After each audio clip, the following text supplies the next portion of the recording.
Welcome to Control Alt Podcast. Today, we're diving deep into something that, well, it probably happens to you about 60 times a day. At least. And yet, it's maybe the quietest, most pervasive interruption in our lives. We're talking about the push notification. Mm-hmm. And if you think a notification is just, a little chime or a buzz to tell you you've got an email, Yeah. the source material we dug into this really comprehensive research for Push Notification Nation. It's going to make you rethink that entirely. Okay, how so? The whole premise is that these little pings, Uh-huh. they're not just messages. The author calls them the front line in a silent war for attention. A silent war. That's a powerful way to frame it, especially when you think about that number. The average phone buzzes 60 times a day. 60 times. And the mission for you listening to this is to get past just reacting to those pings. We need to actually understand the mechanics behind them. The neurology, the behavioral stuff. Exactly. The triggers, the conditioning, what's driving the revenue. So you can start to tell the difference between an alert that actually serves you Yeah. and all the other noise that's just designed to grab your eyes. And that's the key, right? Learning how to reclaim that attention. The sources frame it as a finite resource, something that can actually run out. It's not a mood, it's a resource. Yeah.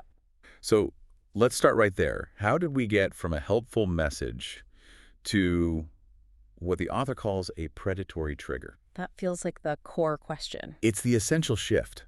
I mean, notifications were born out of pure utility.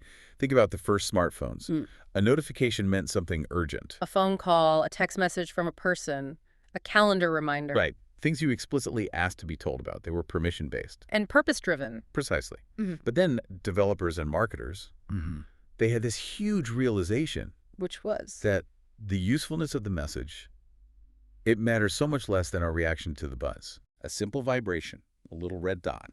It's a powerful cue. And that cue creates a reaction. The reaction builds a habit, and that habit, well, the habit drives return visits to the app. So the content of the notification is almost secondary. The real goal is just to make you look. That's the phrase the source uses. The singular goal is to make you look. They don't have to give you high value. They just need a reliable trigger. And that's where all the junk comes from, the flash sale that's always happening. Or someone you follow posted for the first time in an hour. Or my favorite, the passive-aggressive, we miss you. Which is really just the app admitting it hasn't been useful enough to make you open it on your own. Exactly. It's digital chum in the water. And this is where it gets really fascinating, because this isn't random. It's engineered. It's plugged directly into our neuroscience. Okay, so this is intentional. It's by design? Completely. We're talking about the basic neurological reward cycle, the dopamine loop. These apps leverage it to make checking your phone almost unavoidable. All right, let's break that down. What's actually happening in my brain when my phone buzzes? So think of it as a three-part loop.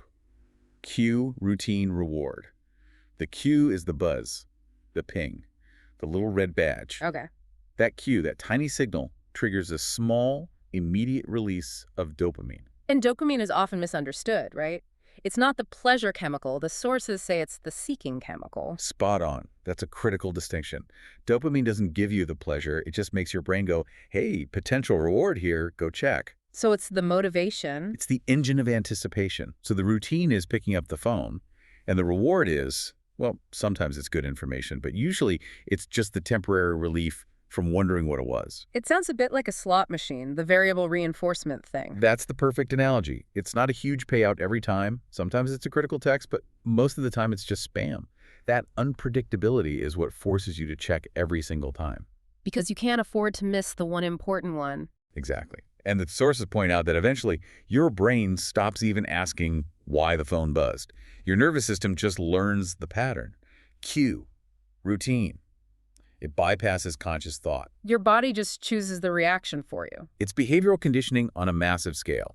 And this brings us to a really key distinction the material makes between two fundamental types of notifications. Okay. And they're both fighting for that same loop in your brain. So first you've got the alerts that actually serve you, the user. Right. High-value stuff. Yeah. Your flight is delayed. A fraud alert from your bank. Your package was delivered. A text from your family. Yeah. Things with real utility. Yeah. But then you have the second kind, alerts that serve the app. Engagement metrics disguised as messages. Come back and watch this. Your friend is live now. You left something in your cart. All of it. Yeah. They're optimizing for the app's survival, not your life. Wait, so let me get this straight. The fraud alert I desperately need to see, and the app trying to sell me something, they're using the exact same neurological trigger. The exact same one. The buzz feels the same, the dopamine hit is the same, the compulsion to look is the same. That seems incredibly exhausting for the user. Your brain can't tell the difference. It can't. And that explains the intense, nonstop battle for what the material calls prime real estate. The lock screen. The lock screen. That's a perfect term for it. So why is the lock screen so valuable? Because it's the path of least resistance. It's the first thing you see.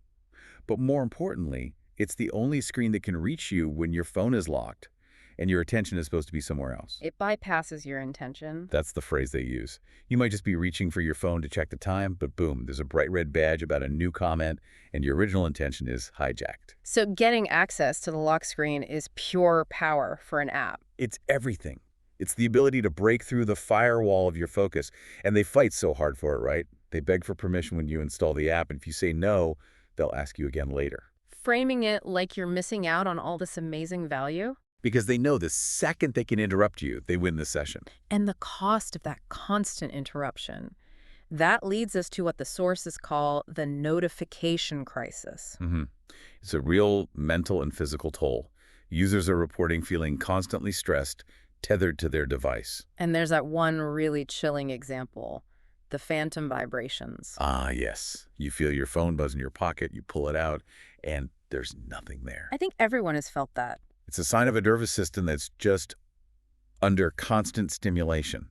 It's been so conditioned to expect the signal that it's starting to generate the signal itself. The training is complete. Wow. But while the user is stressed out, the apps are winning. We have to follow the money here. Of course. And the sources connect the user's stress directly to the revenue chain. It's a simple, if, insidious progression. Okay, so for the app, it's about winning the user's time. Right. Time drives metrics. And metrics drive revenue. Exactly. Let's trace that chain. It starts with that involuntary glance at the notification. That glance hugely increases the odds of a session. You actually opening the app. Okay, I'm in the app now. Now you're in the session. That increases the odds of a click. You interact with something, you scroll the feed, and that click increases the odds of the final goal. An ad view. An ad view.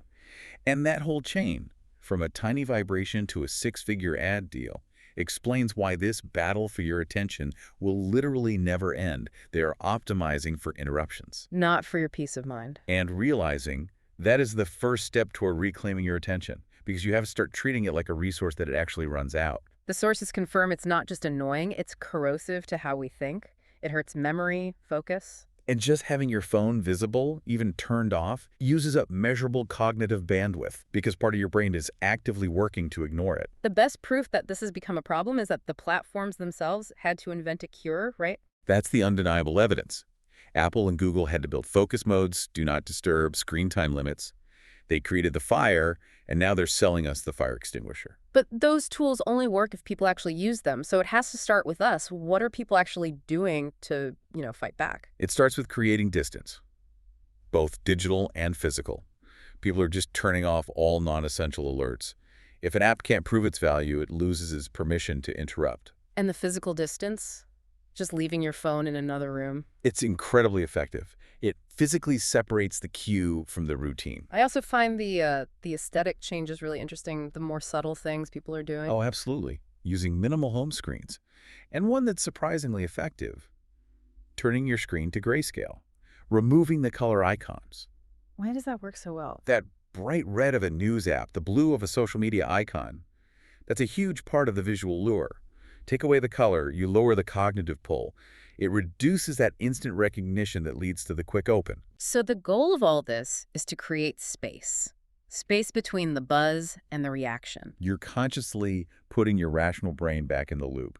You're taking control back from that conditioned automatic response. And that seems to be where the future of this is headed. The sources are pretty clear that the apps won't change on their own. The financial incentive is just too big.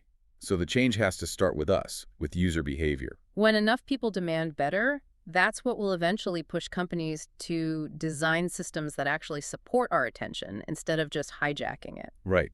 So to sort of wrap this all up, your attention is a finite resource. The notification loop is intentional design, and the real battle is happening on your lock screen. And the material leaves us with this one final provocative thought. It really gets back to that idea of control. It's a simple question. Who decides when you look up? You or the apps?